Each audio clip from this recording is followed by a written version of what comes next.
ಮಹಾತ್ಮ ಗಾಂಧೀಜಿಯವರು ಶಾಶ್ವತವಾಗಿ ಅವ್ರ ಹೆಸರು ಉಳಿಬೇಕಲ್ಲ. ಯಾಕಂದ್ರೆ ಬಹಳ ಜನ ಯುವಕರು ಮರಿತಾ ಇದ್ದಾರೆ. ಅದಕ್ಕೋಸ್ಕರ ಮಹಾತ್ಮ ಗಾಂಧೀಜಿಯವರು ಏನಂತ ಹೇಳಿದ್ರು ಅಂತಂದ್ರೆ, ಗ್ರಾಮಗಳ ಸ್ವಾವಲಂಬನೆ ಆಗದೇ ದೇಶದ ಪ್ರಗತಿ ಆಗಲ್ಲ ಅಂತಕ್ಕಂಥ ಮಾತುಗಳನ್ನ ಹೇಳಿದ್ರು. ಗ್ರಾಮಗಳು ಸ್ವಾವಲಂಬನೆ ಆಗಬೇಕು, ಆರ್ಥಿಕವಾಗಿ, ಸಾಮಾಜಿಕವಾಗಿ, ರಾಜಕೀಯವಾಗಿ, ಶೈಕ್ಷಣಿಕವಾಗಿ ಸ್ವಾವಲಂಬನೆಯನ್ನ ಕಾಣಬೇಕು. ಅವು ಕಂಡಾಗ ಮಾತ್ರ ದೇಶದ ಪ್ರಗತಿ ಆಗಲಿಕ್ಕೆ ಸಾಧ್ಯ ಆಗ್ತದೆ. ಯಾಕಂದ್ರೆ ಭಾರತ ಹಳ್ಳಿಗಳ ದೇಶ.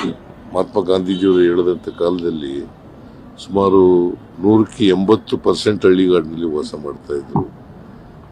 ಅದರಿಂದ ಆ ಮಾತನ್ನ ಹೇಳಿದ್ರು, ಹಳ್ಳಿಗಳು ಉದ್ಧಾರ ಆಗದೇನೆ ದೇಶ ಉದ್ಧಾರ ಆಗಲ್ಲ. ಅದನ್ನು ನೆನೆಸ್ಕೊಂಡು ನಾವು ಅವರಿಗೆ ಸಲ್ಲಿಸ್ತಕ್ಕಂಥ ಗೌರವ ಏನಪ್ಪಾ ಅಂತಂದ್ರೆ, ಸುಮಾರು ಕರ್ನಾಟಕದಲ್ಲಿ 6,000 ಪಂಚಾಯತಿಗಳಿದ್ದಾವೆ.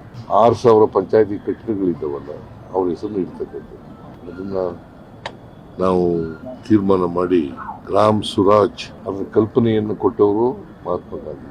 ಗ್ರಾಮಗಳು ಸ್ವತಂತ್ರ ಆಗಬೇಕು.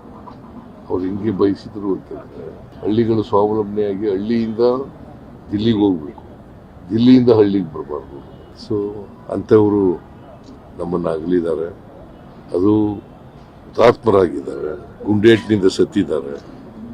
ಅದು ಎಲ್ರಿಗೂ, ನಮ್ಮ ಭಾರತೀಯರೆಲ್ರಿಗೂ ಕೂಡ ನೋವನ್ನುಂಟು ಮಾಡ್ತಕ್ಕಂಥ ಸಂಗತಿ ಅಂತಕ್ಕಂಥ ಮಾತುಗಳನ್ನ ಬಯಸ್ತಾ ಇದ್ದಾರೆ.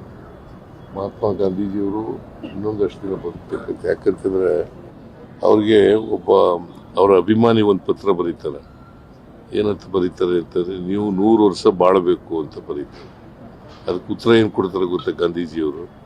ನಾನು ಕಡಿಮೆ ಹೇಳ್ಬಿಟ್ಟಿದ್ದೀನಿ, ನೀನು ನನಗೆ ವಯಸ್ಸನ್ನ 125 ವರ್ಷ ಬದುಕಬೇಕು ಅಂತ ಅನ್ಕೊಂಡಿದ್ದೀನಿ ನಾನು ಅಂತ ಹೇಳ್ತಾರೆ. ನೀ 100 ವರ್ಷ ಅಂತ ಹೇಳ್ಬಿಟ್ಟಿದ್ಯಪ್ಪ ಅಭಿಮಾನದಿಂದ, ನಾನು 125 ವರ್ಷ ಬದುಕಬೇಕು ಅಂತ ಅನ್ಕೊಂಡಿದ್ದೀನಿ ಅಂತ ಉತ್ತರ ಕೊಡ್ತಾರೆ. ಸೊ ಅದರಿಂದ ಅವ್ರಿಗೆ ಇನ್ನೂ ಜಾಸ್ತಿ ದಿನ ಬದುಕಬೇಕು ಅಂತಕ್ಕಂಥ ಆಸೆ ಇತ್ತು. ಅದು ಆಗ್ಲಿಲ್ಲ ಅಂತಕ್ಕಂಥ ನೋವಿನ ಸಂಗತಿ. ಇದನ್ನ ನಾವು ಇವತ್ತು ವ್ಯಕ್ತ ಮಾಡಬೇಕಾಗ್ತದೆ. ಸೊ ಮಹಾತ್ಮ ಗಾಂಧೀಜಿಯವರನ್ನ ಇಡೀ ದೇಶ ಸ್ಮರಿಸ್ಕೊತದೆ.